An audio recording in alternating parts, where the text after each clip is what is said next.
I'd like to thank everyone for being there and listening to my presentation. And today I'm going to present a funding of my part of my PhD project on foot and mouth disease economic impact on small scale, but it's not the business of today. Today we're going to talk about the assessment of communal farmers' knowledge of foot and mouth disease within the FMD control zone of South Africa. FMD have been covered for the past 1 year, 1 day and today again. It has been a lot of talks on FMD and a lot of background have been covered, and I'll just jump to the business of the day. So foot and mouth disease in South Africa is a controlled animal disease, and its control is based on method including vaccination, movement control with the permit system, and as well as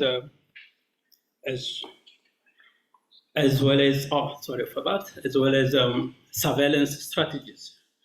So a form of surveillance used to control animal disease is an event-based surveillance, also known as a passive surveillance. It is defined as a spontaneous and continuous system of reporting disease event to the health authority for early detection and rapid reaction. And farmers are important key stakeholder to the event by surveillance due to their proximity to the animal and daily interaction of the animal. However, reporting disease by the farmers is really limited by a number of factors, including the ability to recognize the disease. So the aim of this study, objective was to assess the knowledge of FMD among the small-scale farmers, and also identify predictors of good FMD knowledge. So we we used a two-stage sampling process and selected 44 deep tank within the FMD protection zone at the Wildlife Livestock Interface in South Africa. And we sampled around 629 farmers were interviewed using a questionnaire. And we assessed the knowledge based on a yes or no question and evaluated the predictors of a good knowledge using the mixed effect logistic regression analysis. So funding shows that almost 38% of farmers would recognize lemons as a common FMD clinical signs, and only 37 would know that salivation is a key FMD clinical signs. Moving to movement of infected animal as a cause of FMD spread, only a 2.4% of interviewed farmer would recognize, would report that movement is a potential FMD spread, and also only none of the interviewed farmer could knew that meat and milk would cause FMD to spread. Also, 51% of interviewed farmers recognize that vaccination can be used to prevent FMD. So about the predictors, looking at the district level, I know that it's not relevant for international audience, but looking at the district level, farmers from a Vembe district were nearly 4 times more likely to be knowledgeable of FMD than farmers from other regions. Also, having a head size greater than 15 was a really predictor of FMD good knowledge compared to farmer with less head size. Grazing cattle is by all farmers practicing self-grazing was also a predictor of FMD knowledge compared to farmer who used other grazing method. So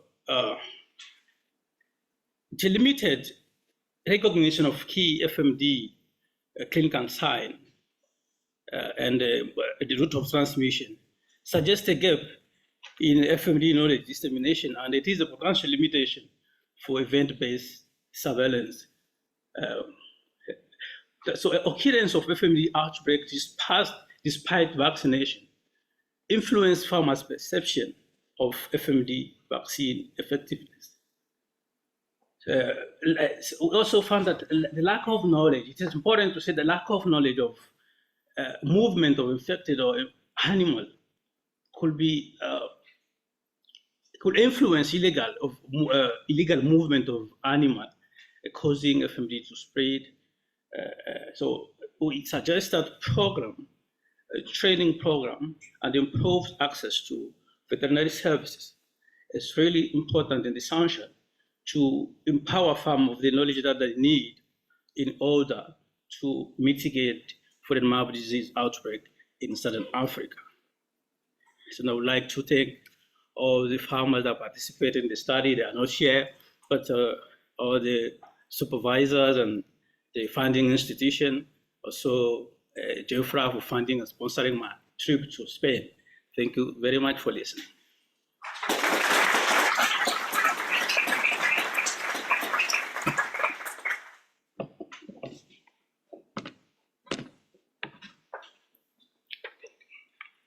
Thank you, fascinating.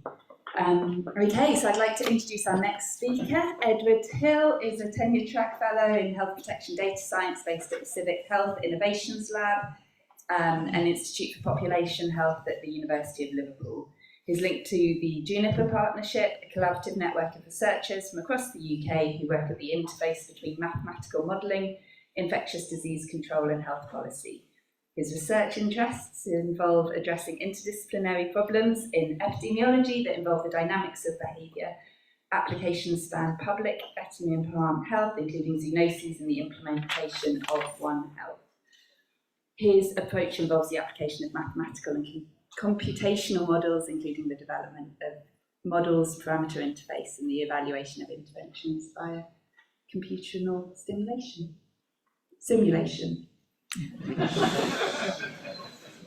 Thanks, Polly. So great. Thank you everyone for being here this morning. So my name's Ed Hill. Thank you for the introduction. And so this work I'm going to discuss today, it's a UK-based project looking at trying to incorporate variation of farmer behaviour towards disease control in livestock. And from the outset, to just make very clear, this is very much a team effort. So this work done while I was based at the University of Warwick. So I'm an infectious disease modeller, so this work is done with Mike Tilsley, who's also in the audience, and Matt Keeling. We had collaborators at the University of Nottingham on the veterinary epidemiology side and the behavioural psychology side. And there was also a scientific software component, which I'll go into a bit more shortly. But just to overview the overall project that this was part of, this was named the Farmer-Led Epidemic and Endemic Disease Management Project. And the motivation here is, in terms of disease control in livestock, things could be perhaps more voluntary-led or farmer-driven against certain pathogens, or there might be certain pathogens where there's mandates or laws from the government, so it's a more top-down approach. And there's perhaps a knowledge gap on what are the factors that actually drive farmer behaviour in response to an emerging disease. And from the modelling perspective, there could be traditionally, we might just assume all farmers are going to act the same in how they use an intervention, and then we might not include this variation in behaviour. Therefore, for this study, what we were hoping to do were three main aims. So one was to collect a new data set, looking at how might cattle farmers in the UK respond to an unfolding outbreak and link this to psychosocial variables. And so here we were thinking about a fast-spreading pathogen like FMD and thinking about a vaccination decision. And then on the modelling side, to refine models to use this behavioural information, and then with this behavioural information, does this make a difference to our modelling outputs? Or are they similar to if we assume all farmers act the same? So just to give a little bit of detail on the data collection side, so this was led by the University of Nottingham, and There were three main components to this data collection. So one was we had a graph user interface. So this was with the work with Paul Brown at University of Warwick, who helped develop this interface. Interviews were done with farmers. They were shown a map of the UK.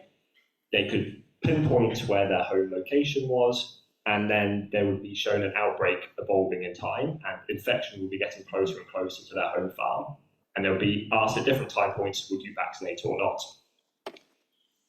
There was then other psychosocial information collected through surveys asking how close do you feel to certain groups, how much do you trust certain groups, and there was also a kind of monetary exercise. You were given an amount of money and you could split it between yourself, your neighbouring farmer, government, your vet, etc. So how would you split this amount of money between different groups?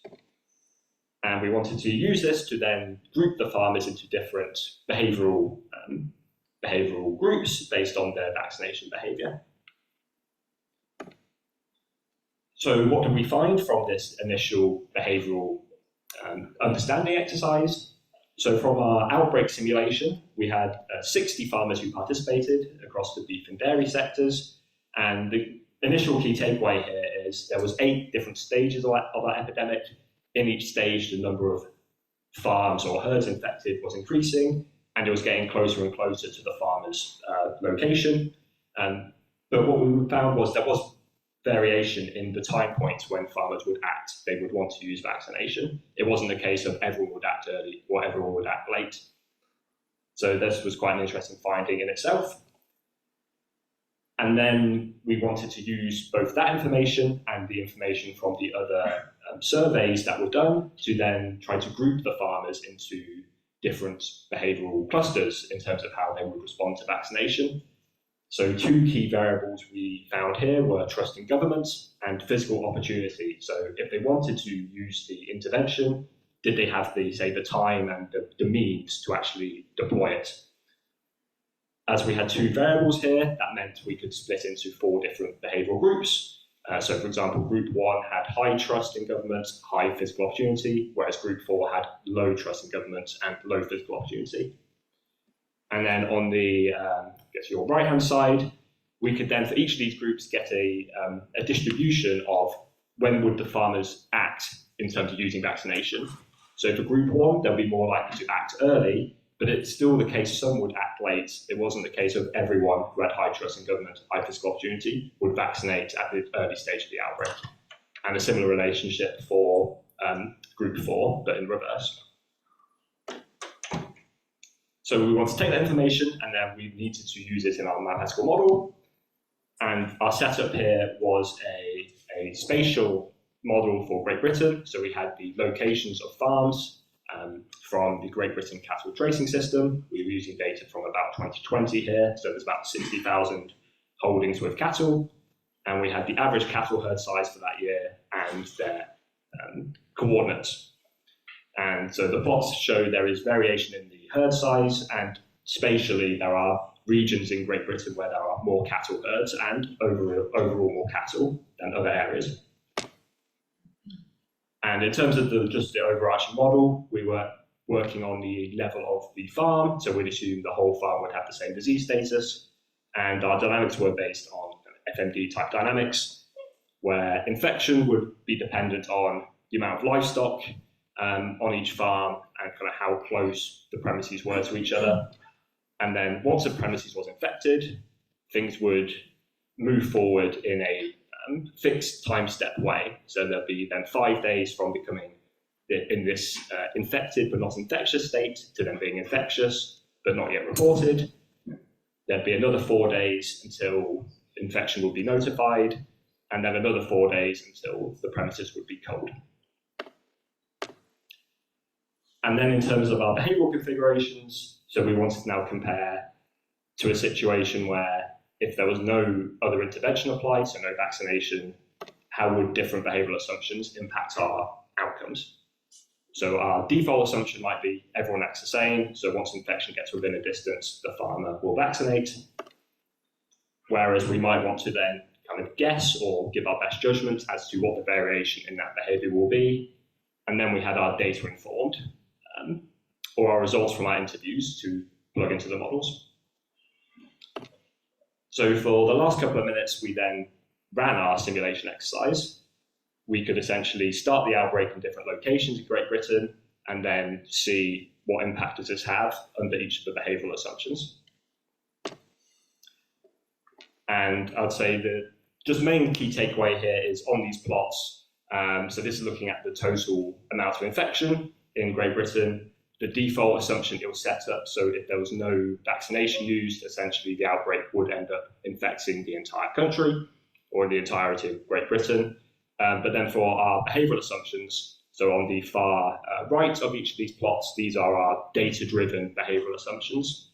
And the key takeaway is these look quite different to the outcomes when we assume that all farmers acted the same. And yeah, happy to discuss those results in more detail.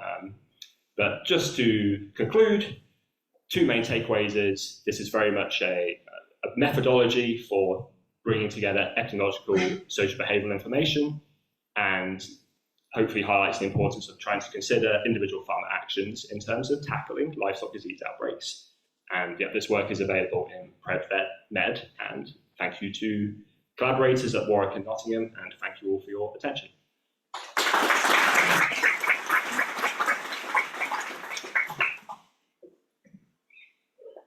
Thank you. So our next speaker is Hisham Aljneibi, and she's the head of the veterinary lab section at Sharjah Municipality at the UAE, responsible for disease control and prevention for livestock and pet animals. She has a master's degree in veterinary epidemiology from the RVC in the UK and earned her bachelor's degree at the University of Sharjah in 2017. She's a member in the Early Biosecurity Notification Team for Early Disease Reporting and a member in the National Plan for Fighting Zoonotic Diseases and Pandemics team. Her research interests include the epidemiology of zoonotic diseases in farm animals, transboundary animal diseases, and the application of a One Health approach to promote sustainable living. Thank you.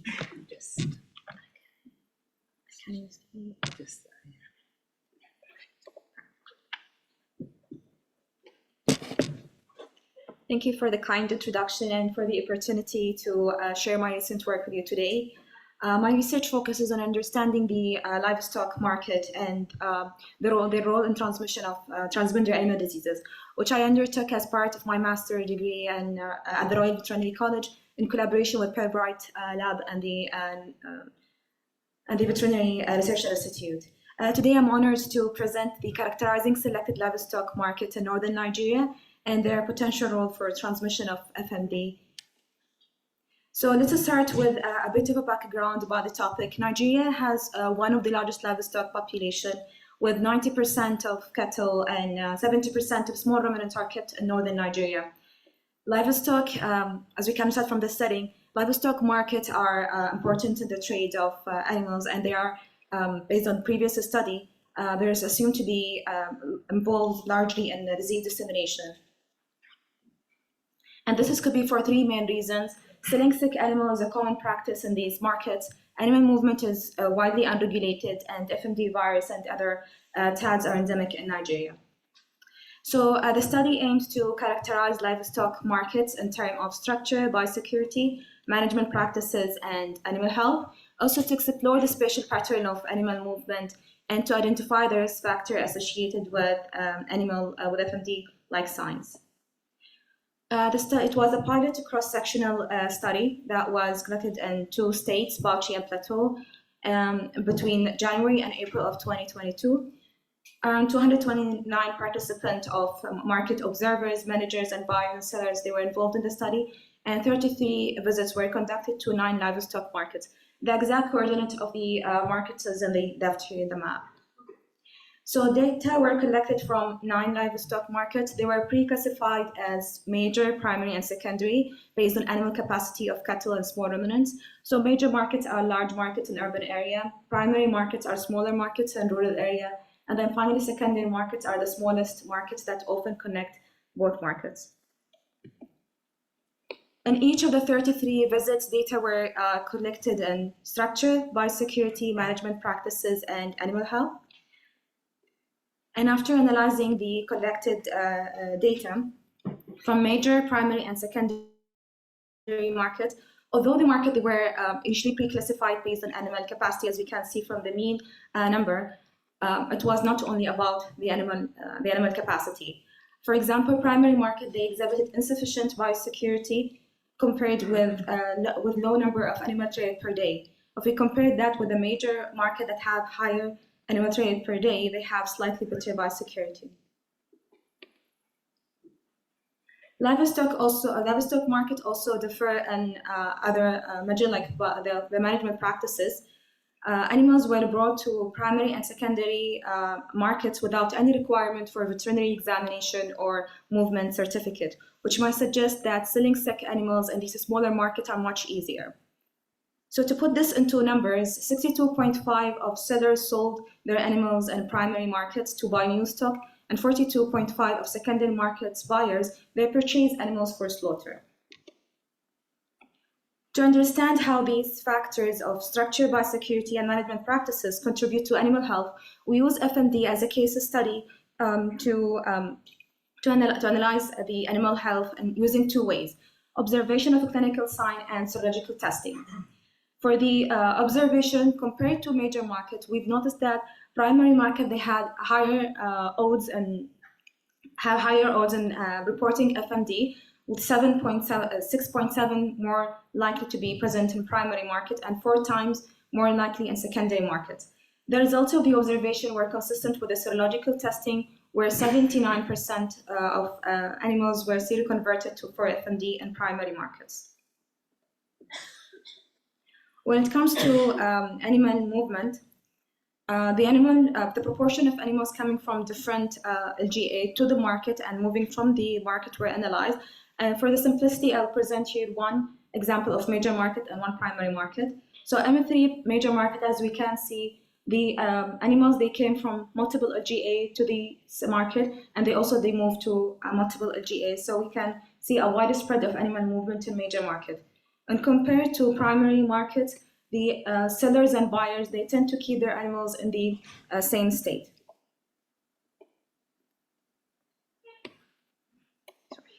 So with what we know about the major market, they have lower probability of acquiring FMD, but with higher consequences of disease introduction into distant area.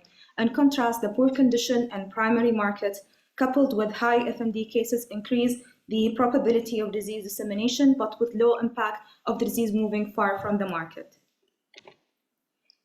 The results were consistent with the sellers and buyers network done by my colleague Sandra, where the important thing to highlight here is the animal movement showed north to south movement in the lower map here, and the major market, they seem to be very well connected, where the buyers and sellers, they tend to take their animals to multiple LGA.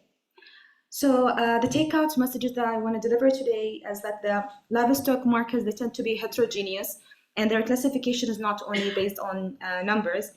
And using FMD as a case study, we've been able to identify primary market that to have a high likelihood of transmission within the market, but low likelihood to spread south to the country, and the opposite would happen in major markets. So we believe that this result could help in designing risk-based surveillance and intervention studies, and the same approach could be applied in other TADs. Finally, I'd like to thank you all for listening and for the AUFMD session for the organizing team. Also, I extend my acknowledgement to all the team members who participate in this study, and for Dr. Georgina Leman, who's with us today, and for her large role in designing and conducting this study. Thank you.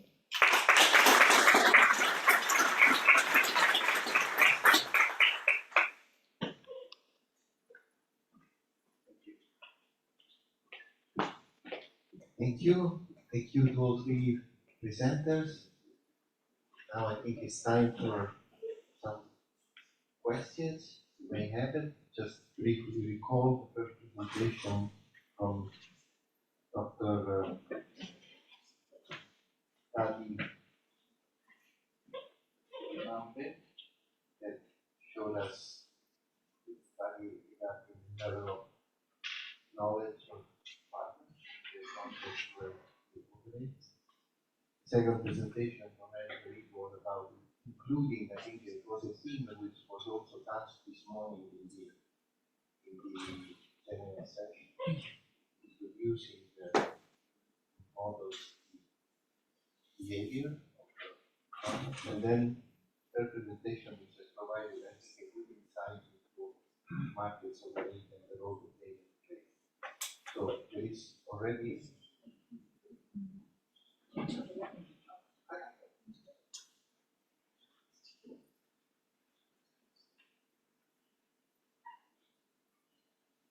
Good morning. It's a question for the first presenter. Although you passed it very quickly, you saw some regional variations between, I think, biosecurity measures, or at least knowledge of risk and knowledge of FMD. I was wondering, you accounted for herd size and you accounted for various things. So, in your belief, what would explain this regional difference in knowledge and behavior?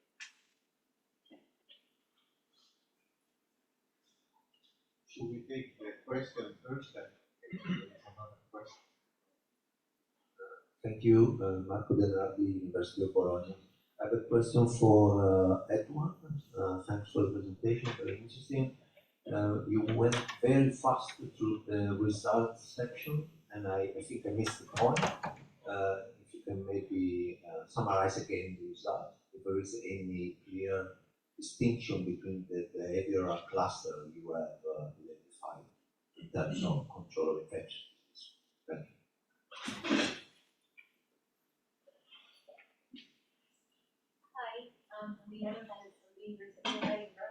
I have a question for Ghana for the market study. It was really nice. But I have, you mentioned that the markets differ in terms of the biosecurity, and you put it in slightly better. I understood individual ones, so I'm interested to know which kind of biosecurity measures you observed in those, and also if you were able to observe in your data which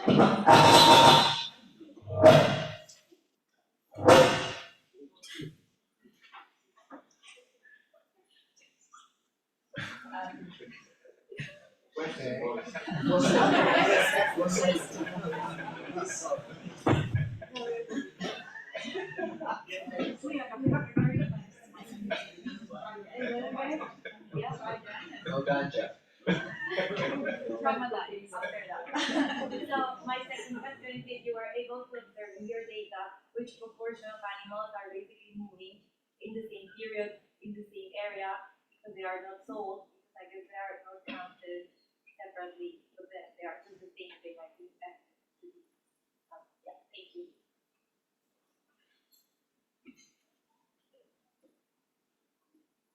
We can start with trying to answer to the questions. The third one was very explosive.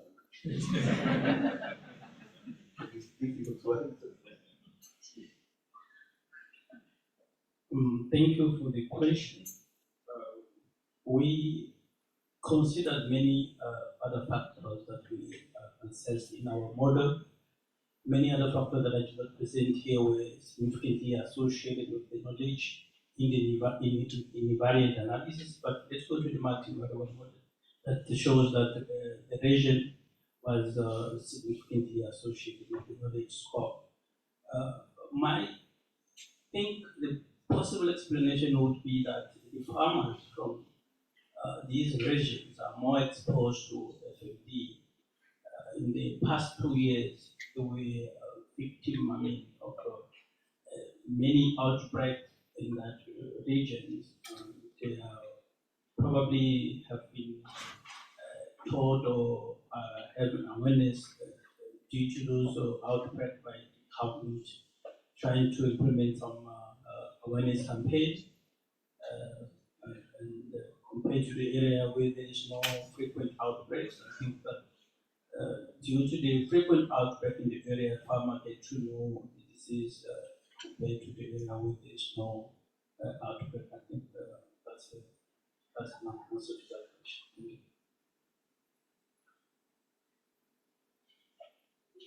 second question, I think, was for Edward.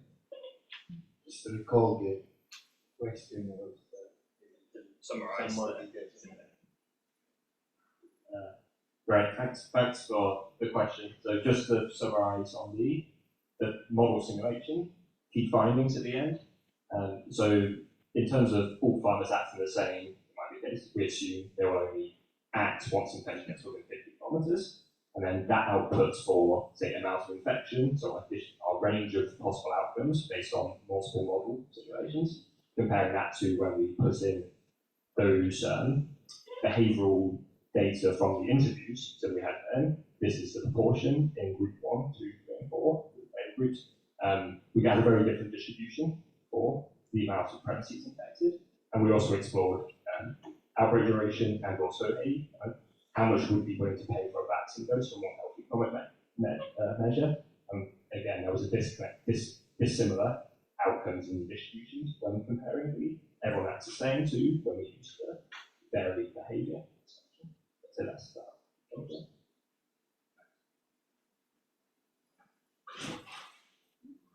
Now we go to the third question. I think you have been asking for some more detailed data regarding some of the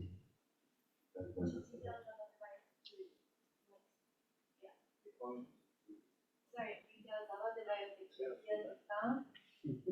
And yeah, because I'm very good. And then it will serve animals moving in the same area that have to be sold and be captured. Thank you so much, Lina, for your question.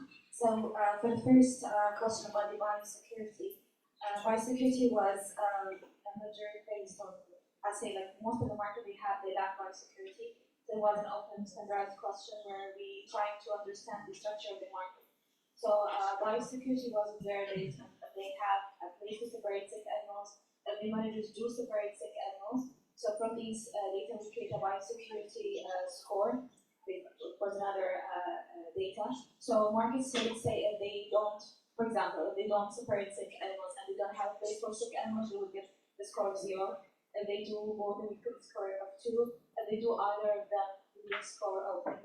Based on that, I would say major market they have slightly better biosecurity compared to primary and secondary market where they lack the basic biosecurity. And for the second question, where you asked about the animal movement. I would say in modern Nigeria, we don't have an official documents about animal movement. They don't record even on paper. So we use data from sellers and buyers. Where are you taking your animal and where these animals are coming from? And based on these data, we created a spatial analysis and critical path map to follow where the animals are moving. And then later on, we've done network analysis also based on these data, and they were consistent with results.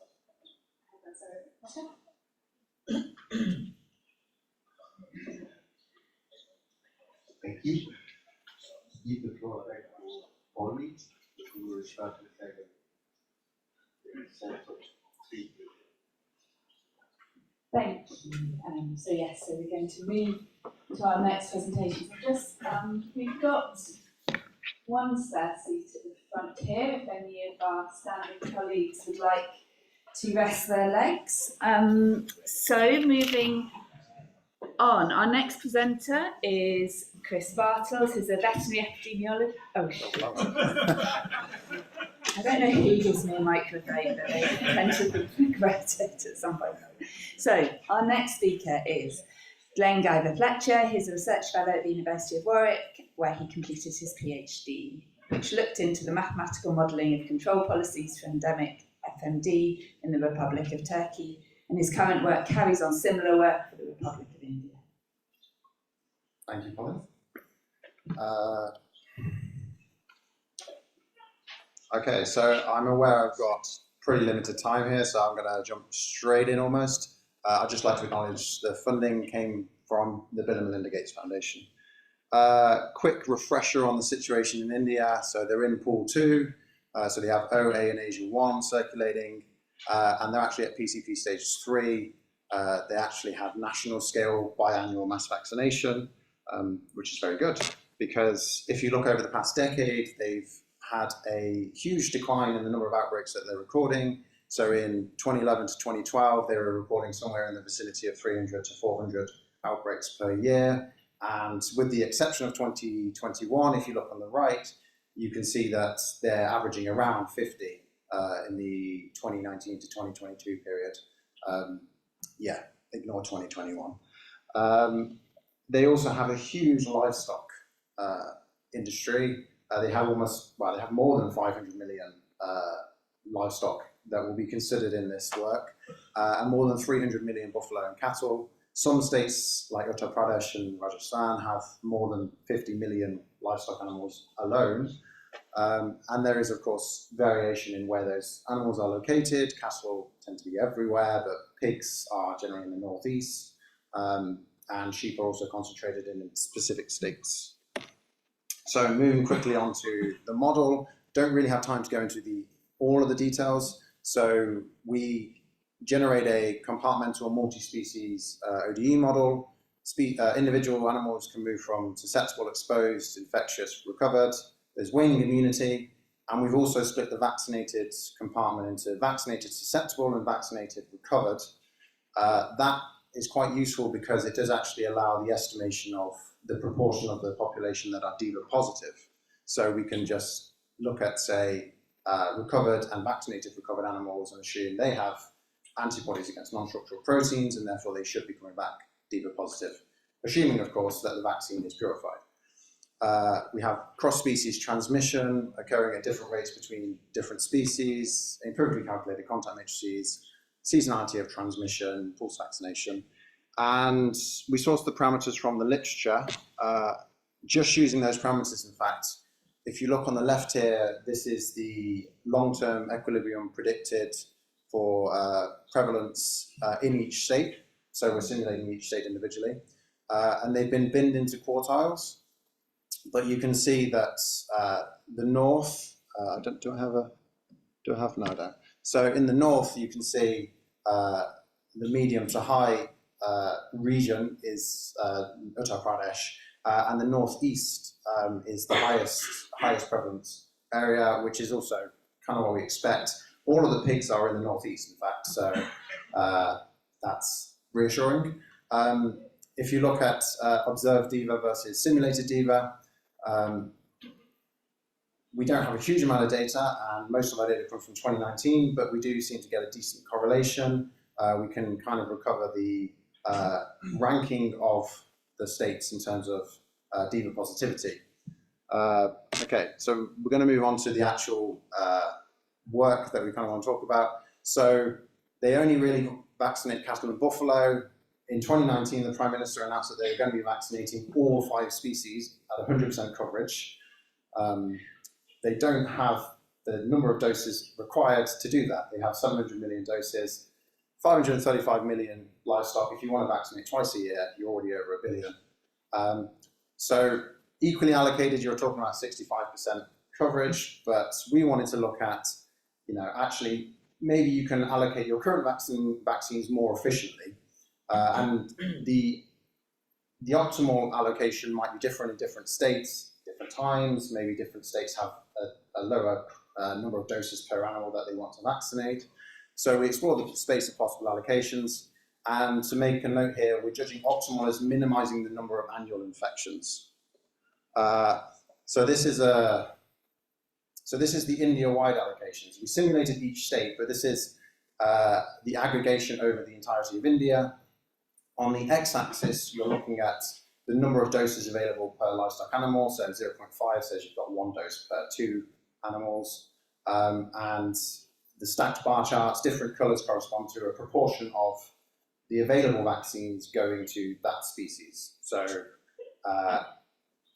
there's not a huge amount of variation other than you want to vaccinate more goats as you go increase the number of doses that you have available. But that's masking the quite large variation that you tend to see when you look at the individual states. So in Manipur, that have quite a lot of pigs, you want to be vaccinating pigs essentially all the time and cattle, but you don't actually necessarily want to be vaccinating buffalo until you have quite a high number of doses per livestock animal, whereas Rajasthan is completely different. You want to be vaccinating buffalo even at the lowest number of doses per animal, and goats, and also actually sheep when you get near to having 1 dose per animal. That's all of the states that we simulated. You can see there's a huge amount of variation. Pigs are a big target whenever they're present. Cattle are always vaccinated. And there's a few states actually where sheep are of interest, which was interesting listening to Valentina's talk yesterday. We also looked at number needed to treat, so that's the number of vaccines needed to avert 1 infection. On average, over the states, it's 2.5 to 3.9, as you might expect. As you have more doses available, the average effect of each dose in terms of averting infection decreases. The important thing I'll take away here actually is that, so these grey lines, I'm going to show that. The grey lines that you can see, the black line is the average, the grey lines are individual states, and they tend to keep their ranking, which essentially says individual states seem to be structurally harder or easier to actually vaccinate, which was an interesting result. Okay, so I've jumped to the conclusion here. So, of course, this is a single model. It's not ideal data. Every animal is valued the same. But the takeaways that I would take are that there does seem to be potential for more efficient vaccination. And if you're minimizing infections, then you want to be actually vaccinating non-bovine livestock. Pigs are an easy win, low numbers, very high transmission when infected. And you should take into account statewide livestock heterogeneity. Okay, and I'll finish there. Thank you.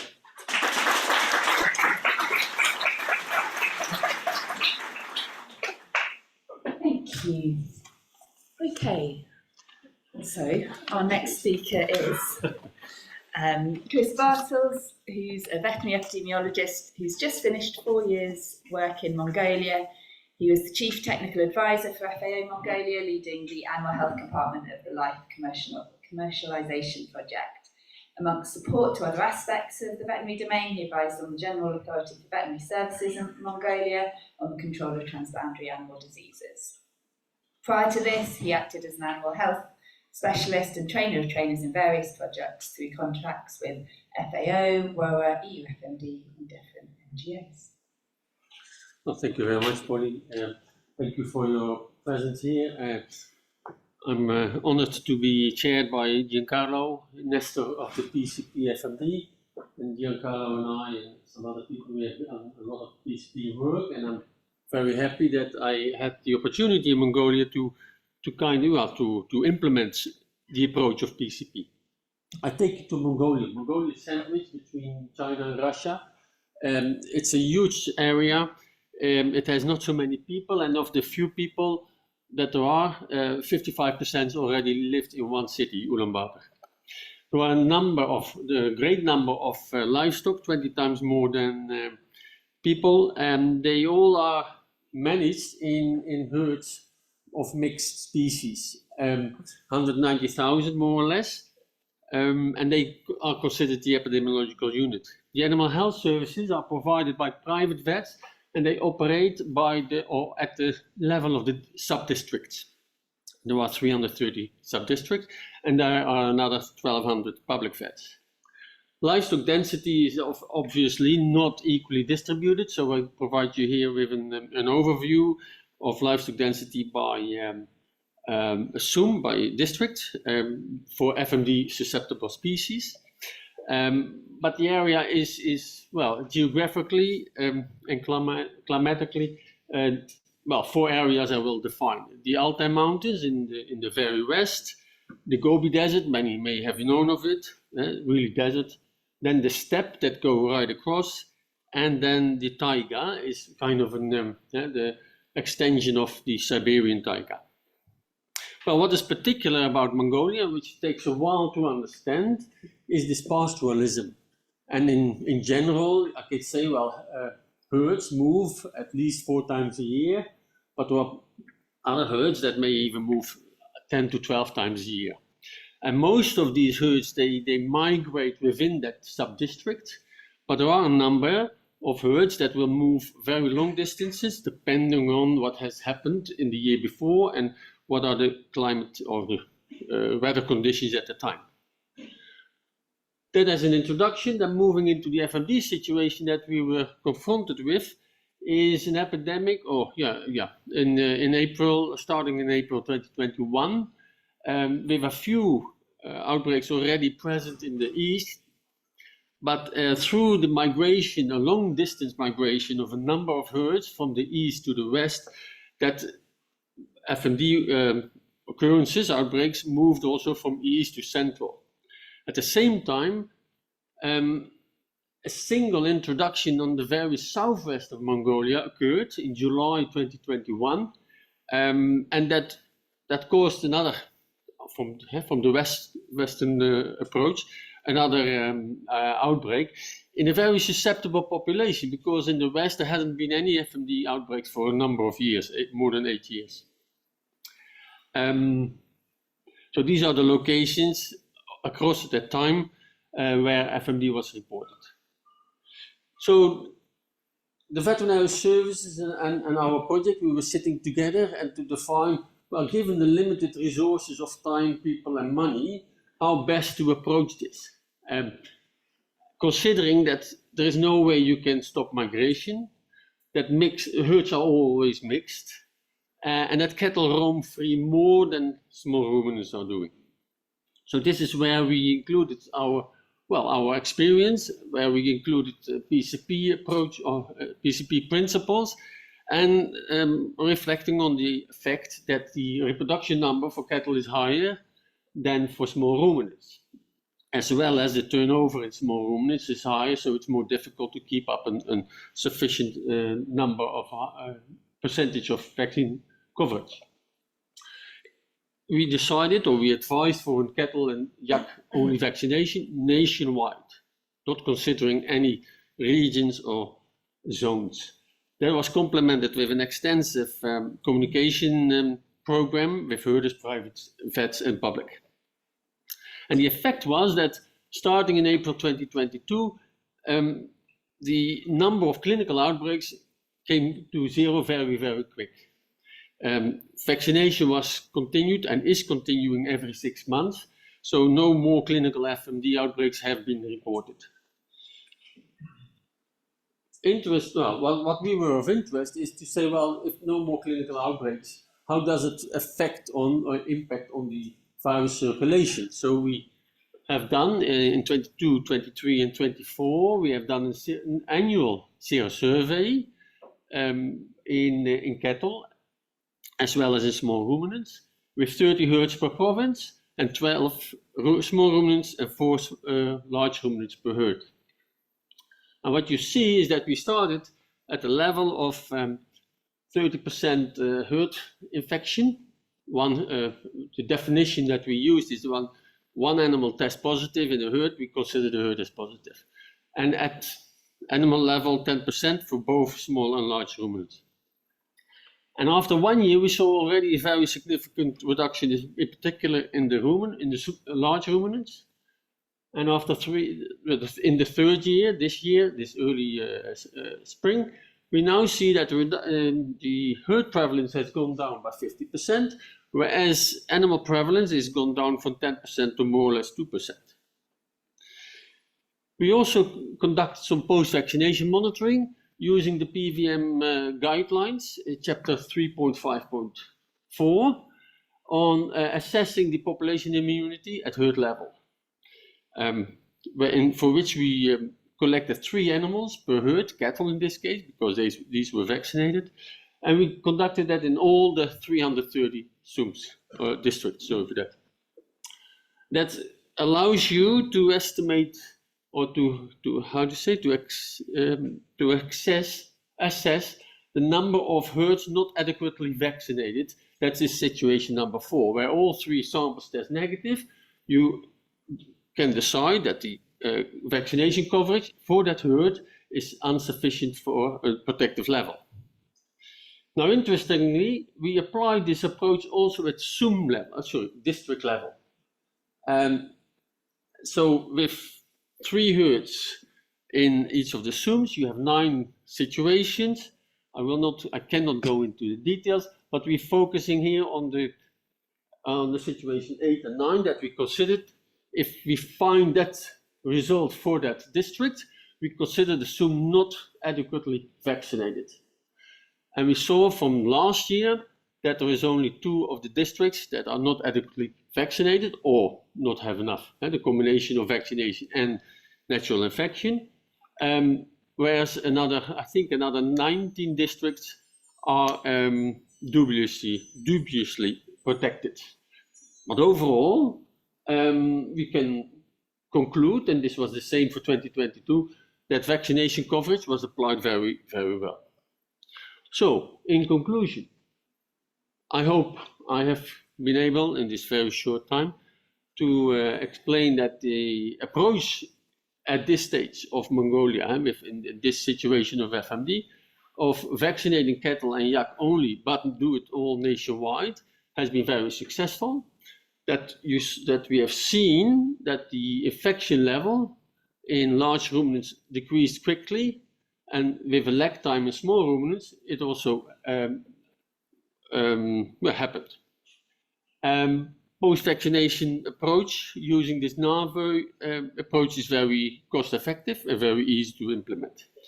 But the longer or the wider impact of this tactic is that the Mongolian government no longer is pursuing a zonal approach, but is now submitting an official control program, including compartmentalization. And the second one is that in 23 and this year 24, new trade agreements for meat export are signed with Vietnam and Uzbekistan, and Tajikistan may be the third. And with that, I'd like to acknowledge the World Bank as financer for the livestock commercialization project. I'd like to especially acknowledge Oranko and Bayatoktok for their data management, and Bachelung. Bachelung was the CVO at the time, and he had the power to stand up and defend this approach of a cattle and yak vaccination only. Thank you very much.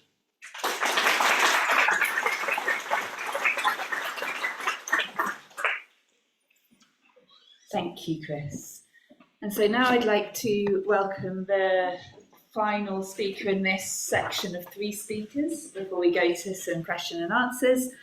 Warren Tennant is a postdoctoral researcher at the University of Warwick. He's a mathematical epidemiologist specialising in vector-borne and zoonotic infections, including Rift Valley fever and plague.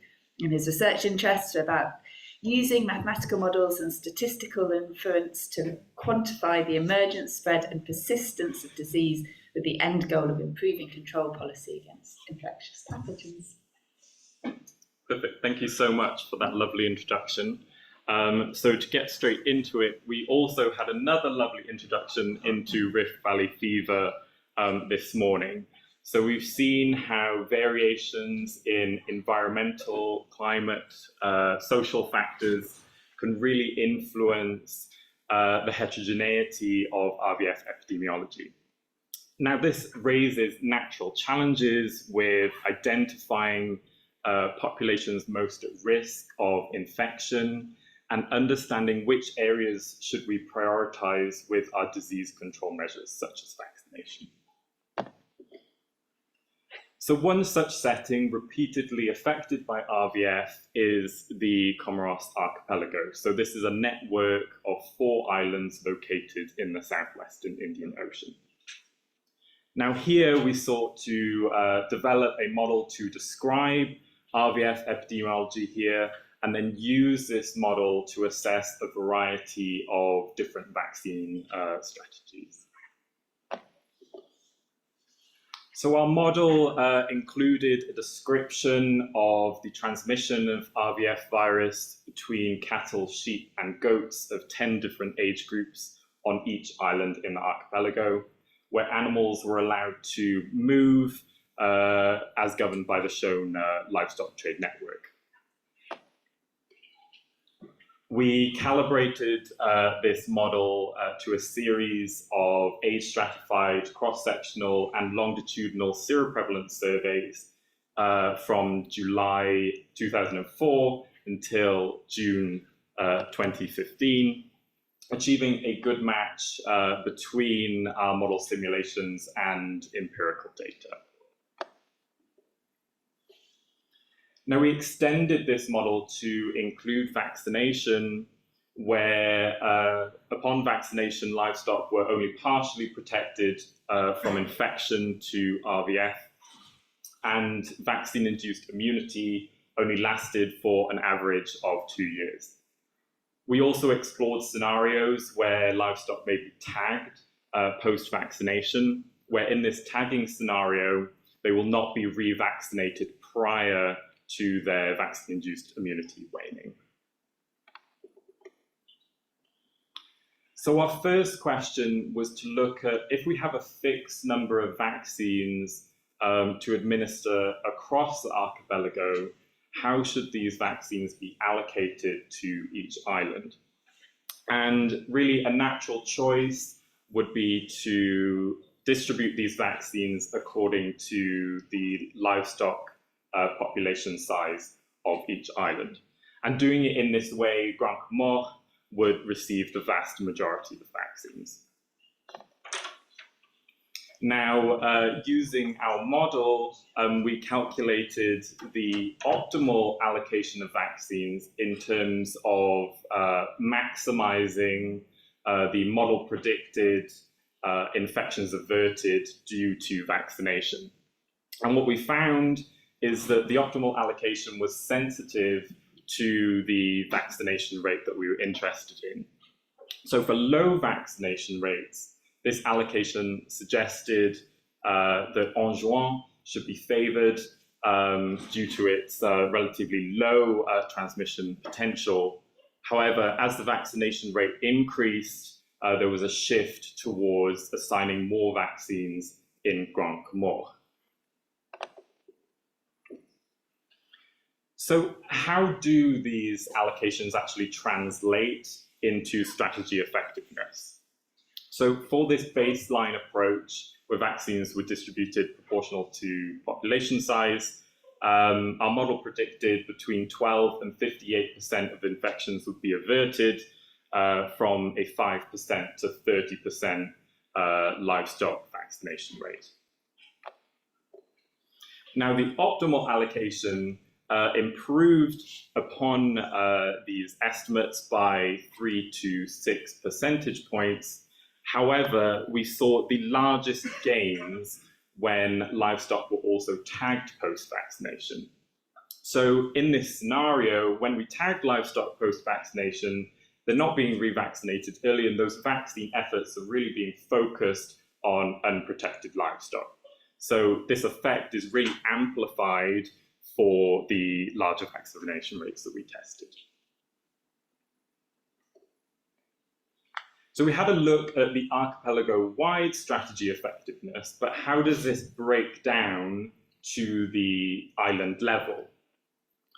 So across all vaccination rates that we tested, we found significant inequities in outcomes between islands. So shown here is when model simulations for vaccinating 5% of livestock annually, and we can see that Anjouan was predicted to avert 77% of infections compared with just 4% on Grand Comores.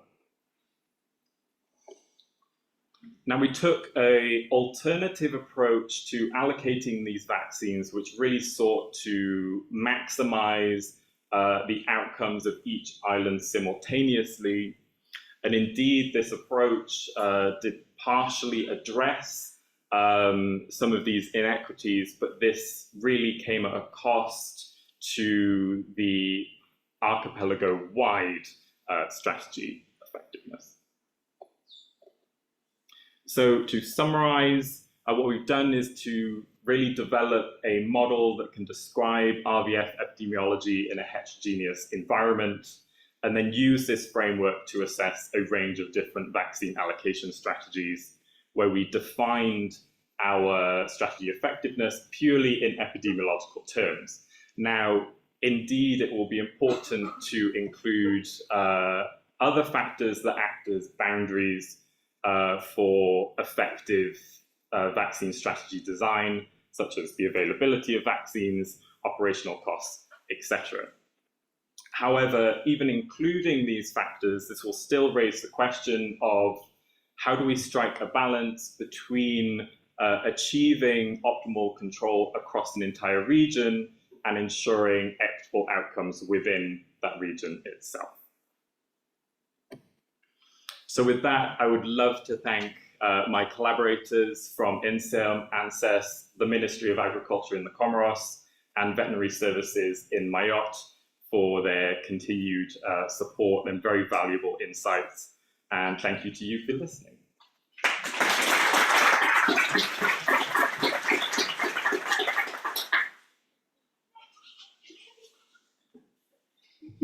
Thank you very much to all three presenters. I think we have less time for question and answer because we are running out of time. But I would like to thank very much for three presenters, and we already have a first question from Aldo Decker. I've got a question for Glen. In Europe and South America, we only vaccinated cattle, which was sufficient. And now your modeling says that you also have to vaccinate small ruminants. And I'm a little bit amazed because also transmission studies show that they do not contribute much. And for pigs, I think pigs and small ruminants are often spill over from the cattle. Do you have evidence that it's false? That's an interesting question. Which I have a comment on that. My question was, if we just said, I mean, cattle-only vaccination strategy has been included in many modeling studies, and it seems to be, but it seems that it depends on the species structure of the area, the zone. So because the role of the different species is different. For example, there are pigs or the interaction of ruminants or pigs. So have you found any difference taking account of any significant Mongolia, depending on the different structure of type? All of them are mixed herds, so that is not the case. But just to comment that that is very interesting. Thank you. Jacob, more than a question for Mongolia. I have another. For the first presenter, yes, I forgot. It's just, if I understood well the slide where you put the number of cases of foot and mouth along the time, along the years, in India, in 2021 there is a large increase in the number of outbreaks. Is there any, curiosity, is there any explanation for that compared to previous years? If I understood well the slide. I think we can start to provide possibility for the presenter to start to answer. Okay, so the first question, I was also surprised to see it, but it's a consequence, I would say, and I think this is why I wanted to stress of the criterion of minimizing the number of infections. So we weren't actually looking at elimination, and so we started with a deterministic model because we were looking at stabilize, and it's a lot faster to run. But a consequence of that is that elimination is quite difficult. And so if you're trying to minimize the number of infections but you can't quite get to elimination, then actually maybe you do want to take into account, vaccinating other species.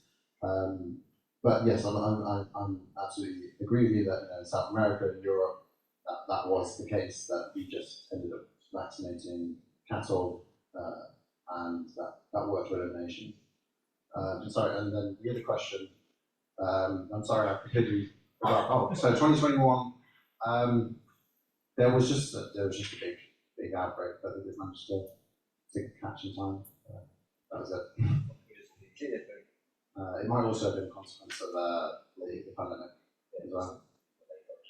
Yeah. Thank you.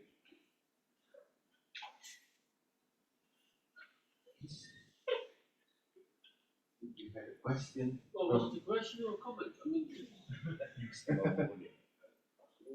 It's just to, if you, no, you didn't go into the studying the structure in each region, different species, to see if there is a significant difference in the effectiveness of a vaccination depending on the.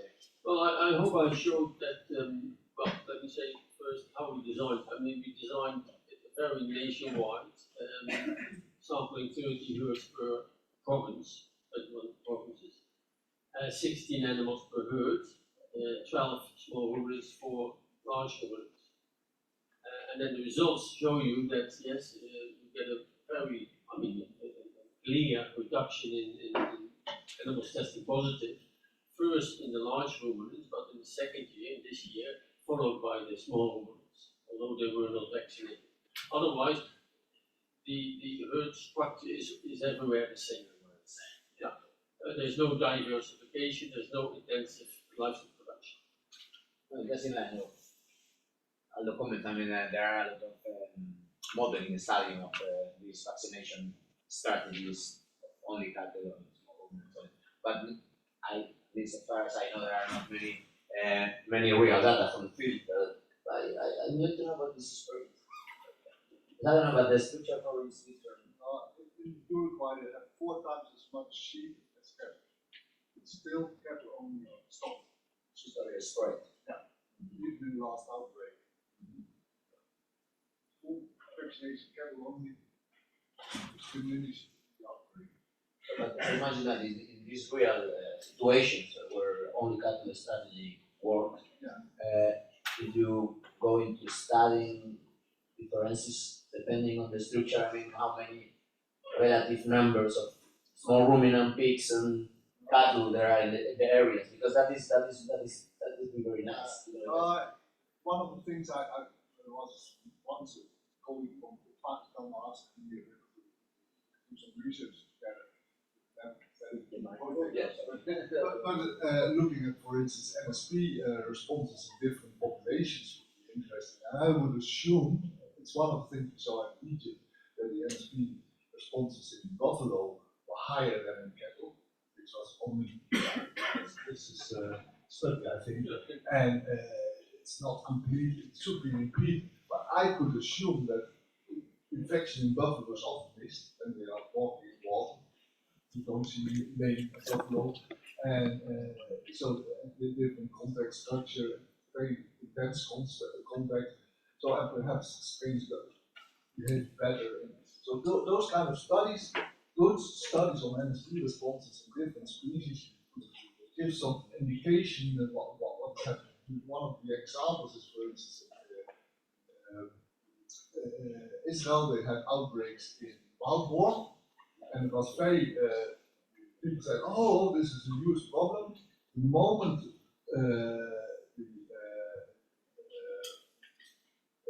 outbreaks in domestic animals were controlled, NSP prevalence in wild boar just decreased. Yeah. So it's still over and not an R0 of 1.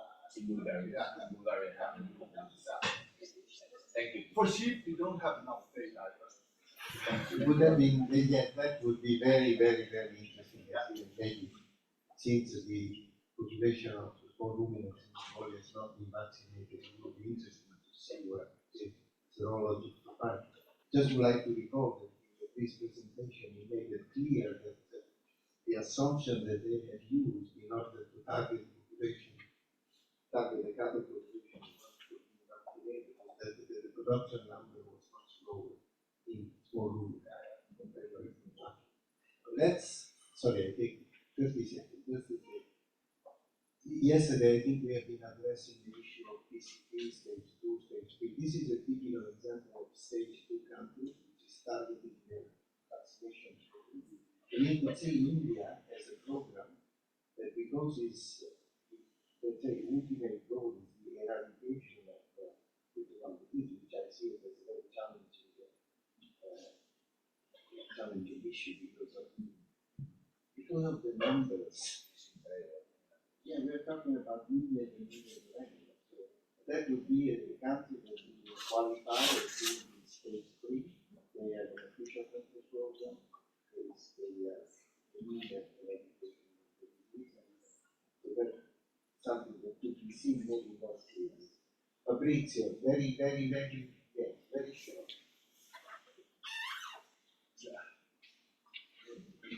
Very quick question for Chris.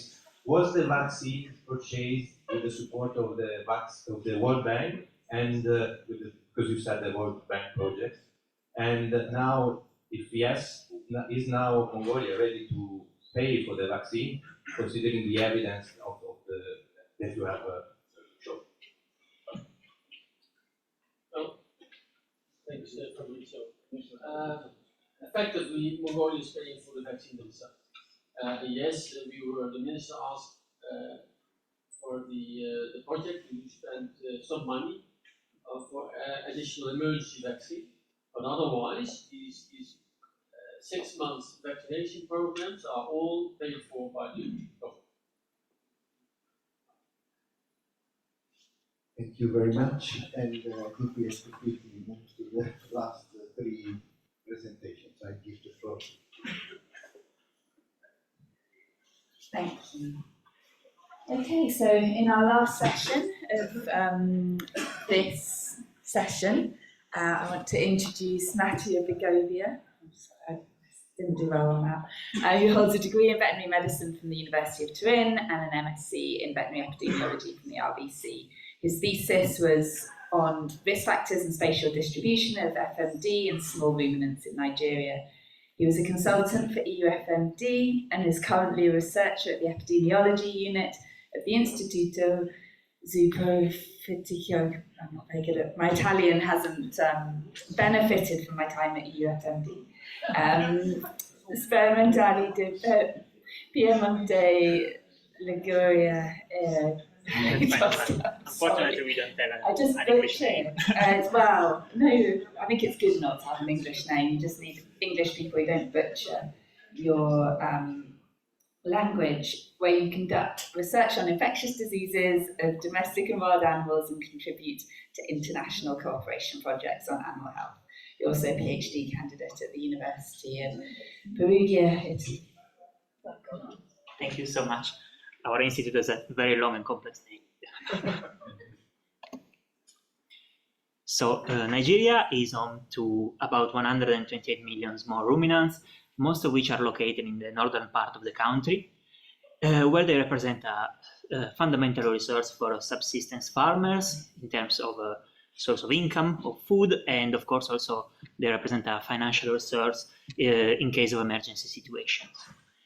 And sheep and goat pox and peste petit ruminants are of course very well known for their major impact on the productivity of small ruminants.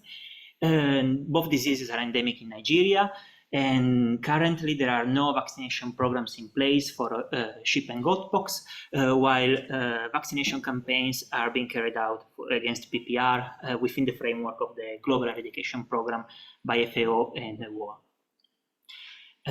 Sheep and goat pox and PPR co-infections have been observed in the country in the same animals, in the same flocks, and have also been described in the scientific literature, but their epidemiology and their financial impact had not been investigated further previously. Therefore, thanks to a collaboration with the National Veterinary Research Institute in Nigeria, a retrospective survey was conducted in 5 states in the northern part of the country, where most of the animals are located, between December 2022 and January 2023. And affected herds were identified following reports of sheep and goat pox outbreaks, and were then visited by an expert veterinarian who diagnosed the animals and the diseases based on the clinical signs. Samples were also collected, and blood samples were collected, and the analysis are still underway, but preliminary results already show the presence of co-infection in the selected herds. A standardized questionnaire was also administered to subsistence farmers, to the animals owners, in order to collect additional information.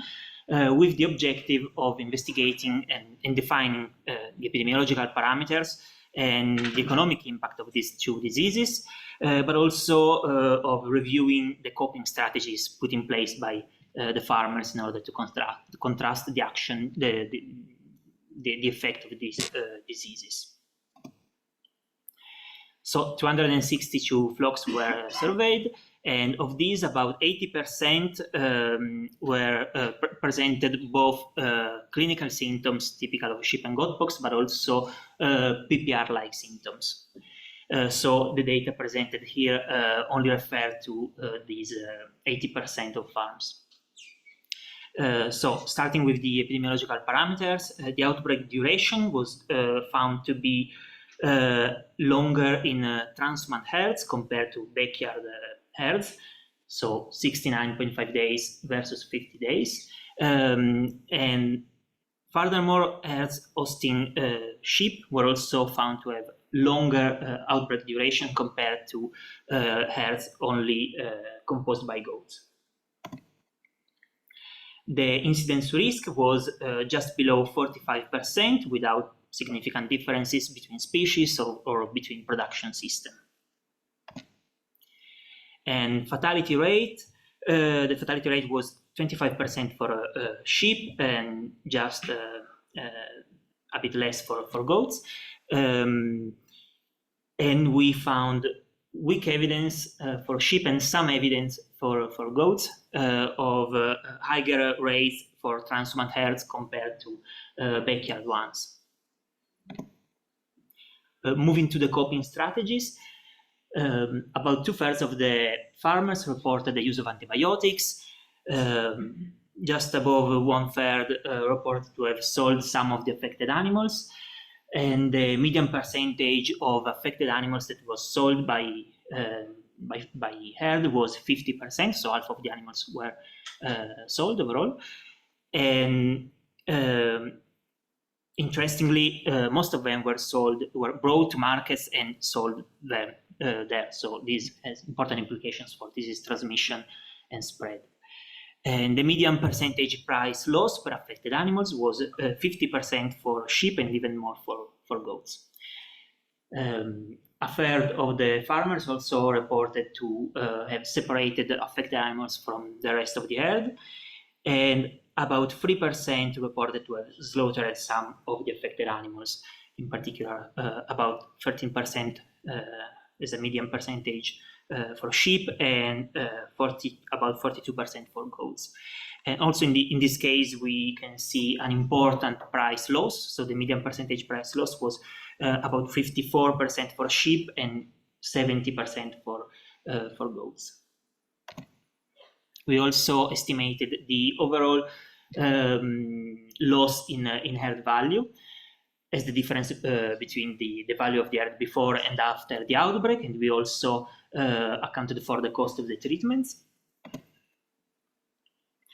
And we found that the overall percentage herd value loss was 78%, circa. In particular, 78.5% for backyard farms, and for transhumant herds, 34.6%. And the map shows the median percentage loss calculated at the local government area in order to find the areas with the highest impact. Other impacts were also investigated, in particular with regard to flock productivity. The farmers reported a huge drop in milk production, 100% as a median value, and with only partial recovery after the outbreaks. And the animals also the affected animals lost about half of their weight. Farmers also reported other consequences, in particular emotional loss and financial instability related to increased debt, inability to meet their family needs, and the need to change their family plans. So to conclude, this study showed that sheep and goat pox and PPR co-infection in northern Nigeria have a considerable impact on the livelihoods of subsistence farmers, but also on the welfare of small ruminants. and provided baseline information that, in particular economic information, that we hope will be useful to prioritize disease control actions and vaccine procurement in the future, and also identified potential areas and transmission routes, the livestock markets, that might be the focus of future target control measures. So thank you, and I wish to thank the National Veterinary Research Institute in Nigeria, all the colleagues working there, and also the Purebred Institute, and in particular Dr. Georgina Limon, for involving me in this project.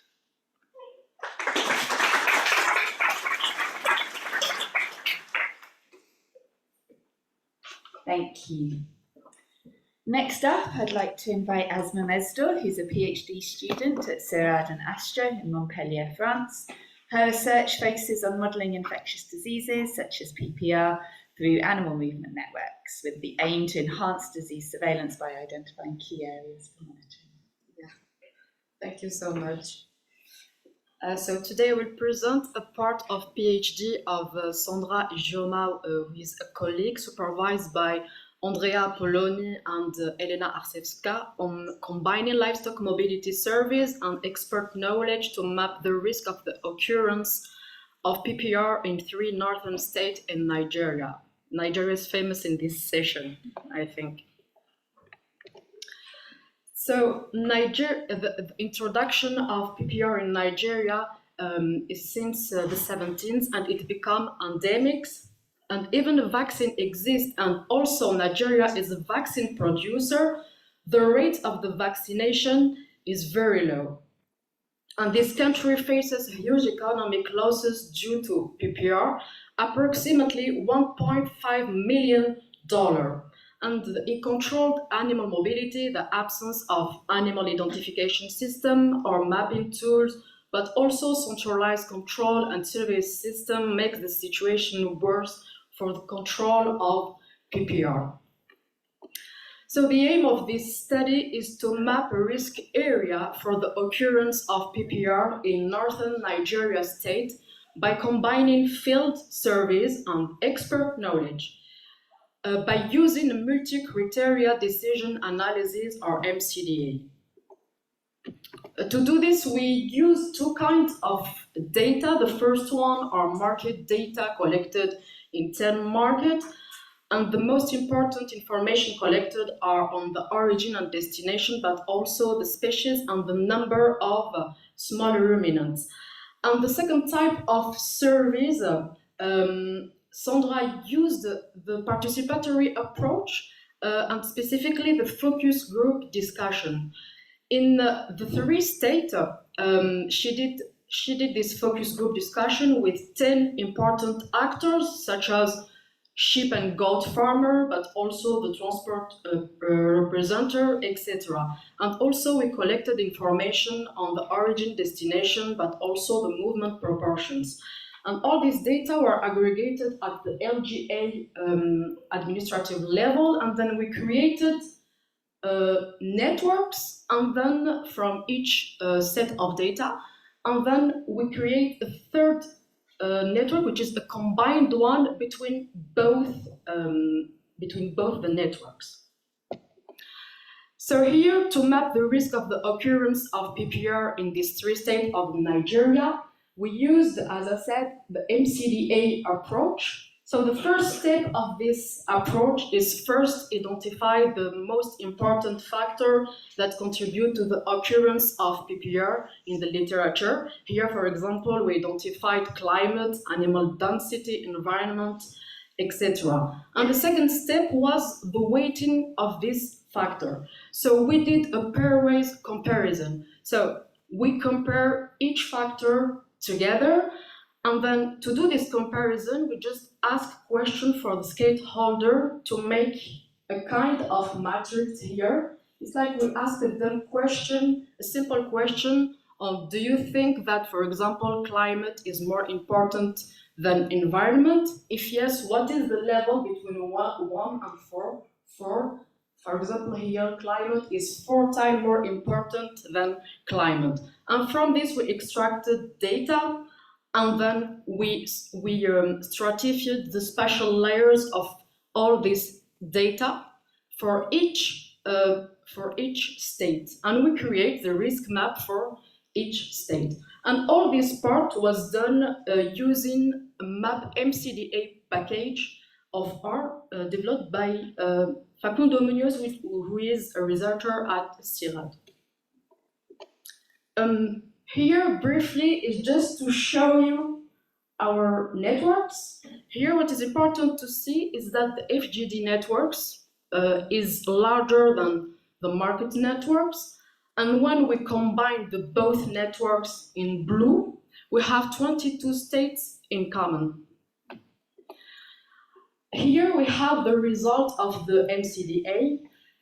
Here, each line corresponds to the state. So we have Baoshi, Kano, Plateau, and each column represents our factors. And here we have the relative risk, the individual relative risk for each factors. Here, what is important to see is in the fourth column, the mobility is considered as one of the main factors for all the states. And for Baoshi and Kano, the climate is also important. And for Plateau, we have also the transhumans. Here we have the combined risk maps for all the factors. So here the color corresponds to the level of the risk. If it's red, so the risk is very high. Here we can say that Plateau has 7 LGA at a high risk comparing to Kano and Baoshi with only 2 LGA at high risk. And as you can see, Kano has many LGA with low risk. As you can see, it's green. So, to finish, this study highlights the importance to use the MCDA approach, because the advantage of this approach is when we don't have epidemiological data to do the validation, this approach is interesting. And also here, when we want to target vaccination, we can use this kind of result to target the LGA at the high risk. For example, here we can target the seventh LGA in Plateau and 2 in both Kano and Baoshi. And of course, unfortunately, we don't have the data on all the state of Nigeria. Of course, it's interesting to see and to make a risk map of all Nigeria, but I wish in the future we can make the same survey with the important actor in each state to do a complete map. To finish, I would like to thank the Leadisky project that funded this work, and also all the co-author of this study and all the persons that contribute to this study, and also the NRA, and of course Sandra Igioma. And I would like to thank you all. Thank you so much.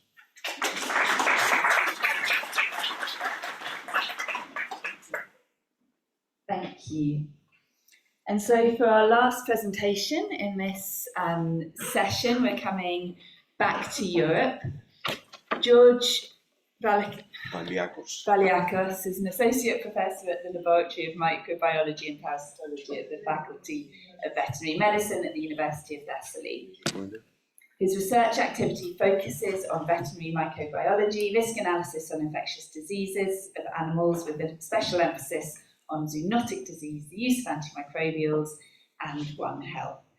During the current PPR outbreak in Greece, he was appointed by the Greek Ministry of Rural Development and Food to be the scientific officer for the operation of the regional control laboratory, the epicentre of the outbreak. And that's what I think we're going to hear about today.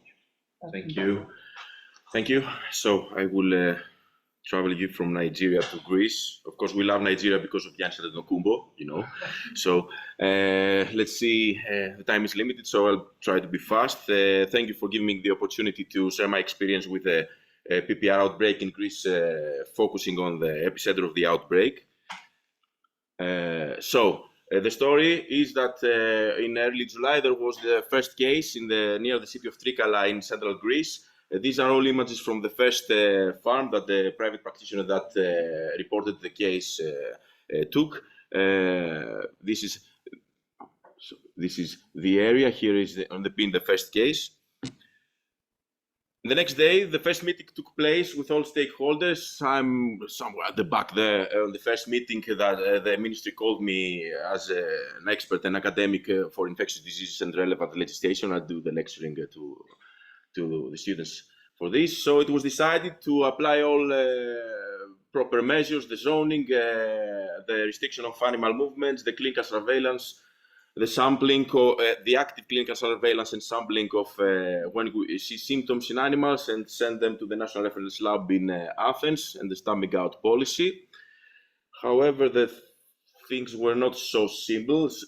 We found out that there was an epidemiological link with at least one specific animal trader that imported animals from abroad, from Romania, to various areas of Thessaly region. He is located in the Thessaly region, but also there was trade in other areas of Greece as well.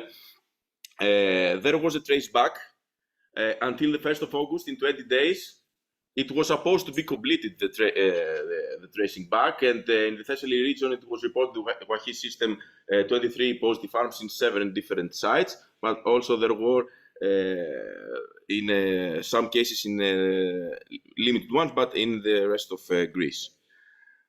Was this enough?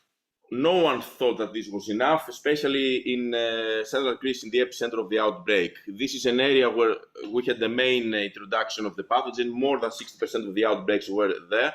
This is an area with 4 regional units from the 73 in Greece, and we have 2 million sheep and goats, really high density, 6,000 holdings. 1/5 of the production in sheep and goats is in these 4 regional units. Everyone was stressed. You can see it's a vast plain, no special borders in all the Thessaly region, low altitude. Everyone was concerned about the poor biosecurity measures. I'm showing you here some images of some positive farms. There were in some semi-nomadic farms, no fences. This is one farm, this is the other farm, in 150 meters one to the other, no tire disinfections for the trucks. Also, there was concern about the practitioners that would deal with the active surveillance, clinical surveillance. There were contracts, limited time contracts because of the outbreak with usually young practitioners, veterinarians. It was their first job. The disease was exotic. We didn't know if all this active clinical surveillance would be really good for the whole dealing with the issue.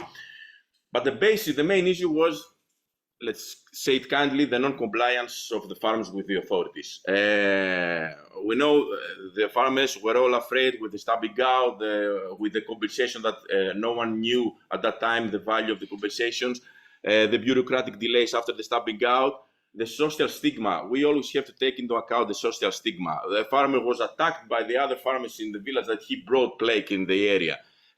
So they are trying to hide the problem. They are trying to solve the problem on their own, removing animals with symptoms, doing antibiotic treatment that will treat secondary bacterial infections, so will delay the disease progression, and the symptomatology, it will make it milder.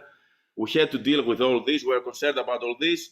Also, the workload for the National Reference Lab in Athens was huge because of the whole outbreak. So, the ministry, with the regional governor of Thessaly, the guy here in the middle, who the fortunate thing is he's also a professor in the University of Thessaly. He's in biochemistry. He's a laboratory diagnostician, so it was easy for him to understand the need for more aggressive, let's say, approach in the area. So we created, it was decided to install a regional lab in the national lab in Larissa city, the capital of the region, in the BSL-3 laboratory. Sorry. In the next 5 days, we installed additional equipment to have the ability to do molecular and serological testing. Regarding the protocols, we went with the established commercial kits by IDVET, the ELISA and the qPCR. We use them for the proficiency test with the European Reference Lab as well to be certain for our results. Of course, because of bureaucracy, all the positive results were to be sent for confirmation to the National Reference Lab to take the final stabbing out decision in the positive cases. So we were good to go. Regarding the sample scheme, we went the other way around. We knew that the workload capacity was around 100 to 200 animals, PCR and ELISA testing daily. This is what we could do. So I'm not an epidemiologist, I'm a microbiologist, but the general approach was by the expert was, we will go with 10 plus samples per farm, which will be more statistically significant to demonstrate freedom of disease status. But in this way, we could go 10 to 20 farms daily, or we could go 4 to 6 samples from 30 to 50 farms. It was decided to go with the second way and do weekly repeats in especially high-risk suspicious cases and areas. The average size of the farms there in Greece generally is approximately 300 to 400 animals. So we would collect serum sample and nasal swabs for PCR. There were 10 two-member sampling teams that would investigate 3, 4, 5 farms daily. And in exceptional cases that we believe that we may have the introduction of the virus in a farm, in a nearby farm in the next days, we would also tell them to collect whole blood to go for the viremic phase. The results, from 5th of August that we started until 24th of October, 12 weeks period, we did around 3,000 field visits in the Thessaly region, 1,000 approximate, the numbers are approximate, this is the schedule of every day what was performed. The animals tested were around 7,000, we did the CLIs, we did qPCR tests, also in whole blood samples. From 1st of August, from the 23 cases in 7 sites, in 13th of September, that we had the last confirmed case in the area, we went to 41 cases in 10 sites. We're really happy with this one. There was no epidemiological leak. There was only some trading in the area, so we went there for active sampling. We found one farm, really, we believe in the stats, so we stopped dispersion. Two more sites in the area, and in the last 4 weeks we continue the sampling in all October, 700 visits, testing of 2,000 animals. We had not found any more positive results in the region, and this is also an important finding. I mean, to know that you have negativity in the area in order to waive restriction measures and not go only with the active clinical surveillance thing in your mind. And we should take into account in costs for this. When we okay, the time is limited. Regarding some comments on the disease, we saw that there is a slower than expected disease progression in the farm level. It was expressed in the farm level in 20-25 days. Maybe it has to do with the breed, the better health and nutrition status, but also with the farmer interventions. When they see for the first time some diseases, they will try to remove these animals. Especially before the visit of the authorities, and then maybe we'll see the situation when things get really worse and they cannot control the thing in the farm level. It's really important to early detect. I'll show you again the peak in the first case. There is a farm here, a farm here, a farm here, a farm over there. It was a late diagnosis at the start. The practitioner thought it was blue tongue, something else. And all farms were positive in the end. There was some dispersion there. I have some examples here. I don't have time. I'll stay with the last example of some lab results combination. We were really happy with that. There was a farm that was negative in the first week. The nearby farm was positive with symptoms. So we went in the nearby farm for whole blood as well. And in the 5-7 days, we found the whole blood positive result, negative ELISA result, negative swab results. So we had just cut the introduction of the virus to the nearby farm. We were really happy because the animals were not symptomatic. They were not further dispersing the virus. The virus load was low, and we stop the dispersion in the area, in this way. Concluding with some simple SWOT analysis, the strength is that it was an early and rapid detection system for the disease, decreasing chances of further dispersion. The weakness, the cost. The cost was 250,000 euros for the 3 months for the extra laboratory consumables and the personnel. For me, and also for the region and the regional government, it was not so high. Imagine that the compensation value is 220 per animal. So if we prevented the dispersion in 2 or 3 farms, we equalized the expenses of the extra laboratory work going actively for the sampling. The opportunities that were created, it can be a model for dealing with future outbreaks, and everyone's happy actually with the result. There is now a memorandum of understanding to be signed between the ministry, the region of Thessaly, and my university, University of Thessaly, in order to have there a permanent regional laboratory for all these situations.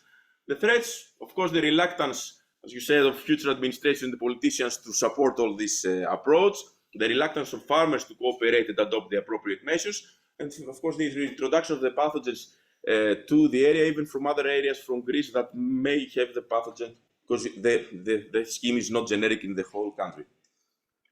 Thank you.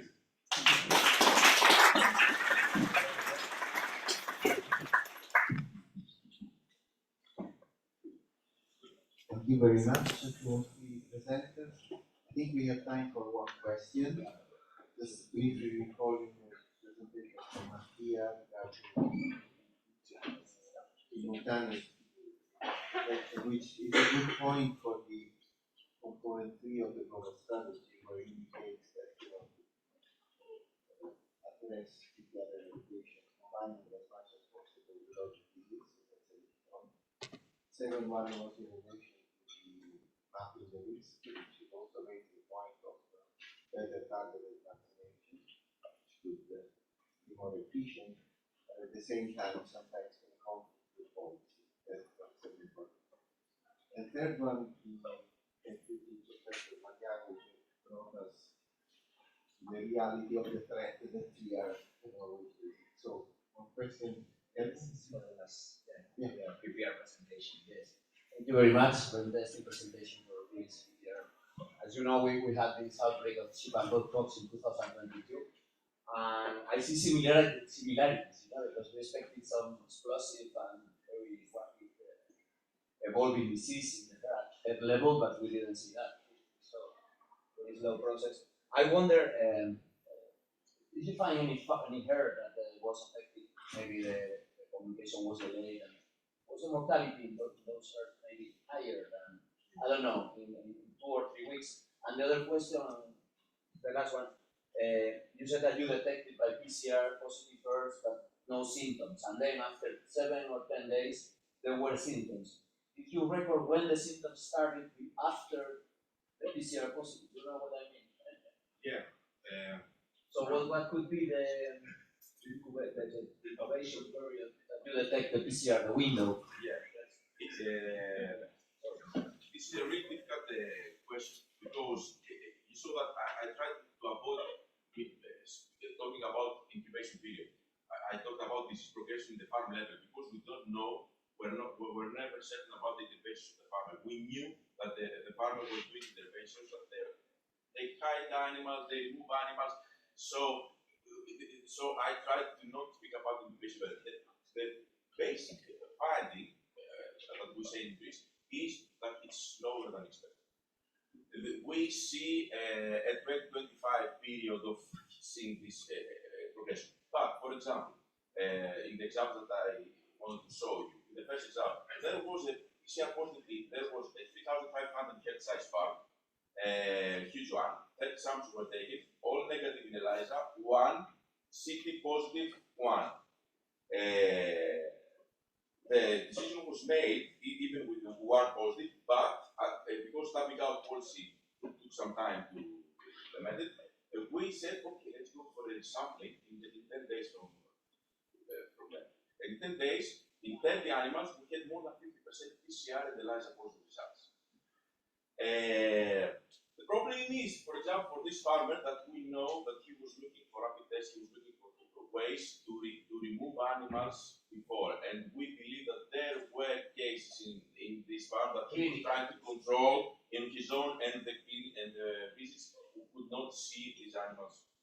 they were. Sorry, in the second testing there were no But symptoms. yeah, but after that he was quarantined. The decision was made, and then we get this back in the farm in 10 days. So the evolution is quite one. Yeah, exactly. I mean, in the example that I showed you with the viremic phase, the stamping out was implemented 5-6 days ago, and still we didn't have symptoms. And he was arguing, "But my animals are healthy, but we get really high CT values in the or that we knew it was just introduced in the." We had 2 cases. We waited for the symptoms to appear because it wasn't very justifiable, for a farmer to kill 9,000 animals without any symptom at all. We're asking that the farmer didn't hide symptomatic animals. Yeah. Okay, thank you very much to all presenters. I think there were many opportunities for a long discussion of what we could not answer. So I close the session and give the floor to Polly for some Thank you very much. Thank you.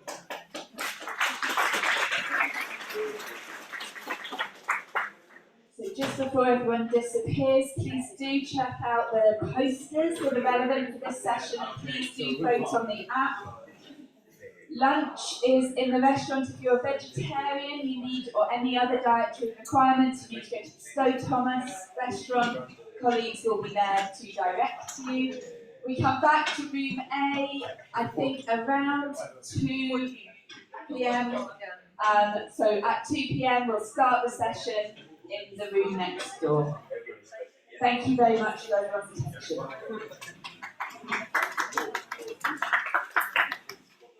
Even take a group picture at lunch. Don't worry about it.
There's no way there's no way to do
systematic PCR because there's no substances for taking into account the laboratory capacity. But we're having also the literature after lunch. much more money space. It was something that they decided. You are gaining time, but even And then when we're back, 2 days imports it, or even if the farmer is hiding the animal. But the farmers see it on the farmer, they know so it doesn't matter that you hide. It's the same. We're Mediterranean countries, we are the same. In fact, most of these plants are collaborative, like stuff like totally resistant hunters and they are pirates, they don't care. The problem is the if you know that, this place, go with this, they are systematic because they are talking to each other. And they will say, no, doesn't matter, you have animals because they take samples. They have to transmit this. We are detecting even. You hide. We are detecting this. So think about it. But then, of course, that is another. Because for us, the jury, that they have high. Even so, we have this now open 4 or 5 processes.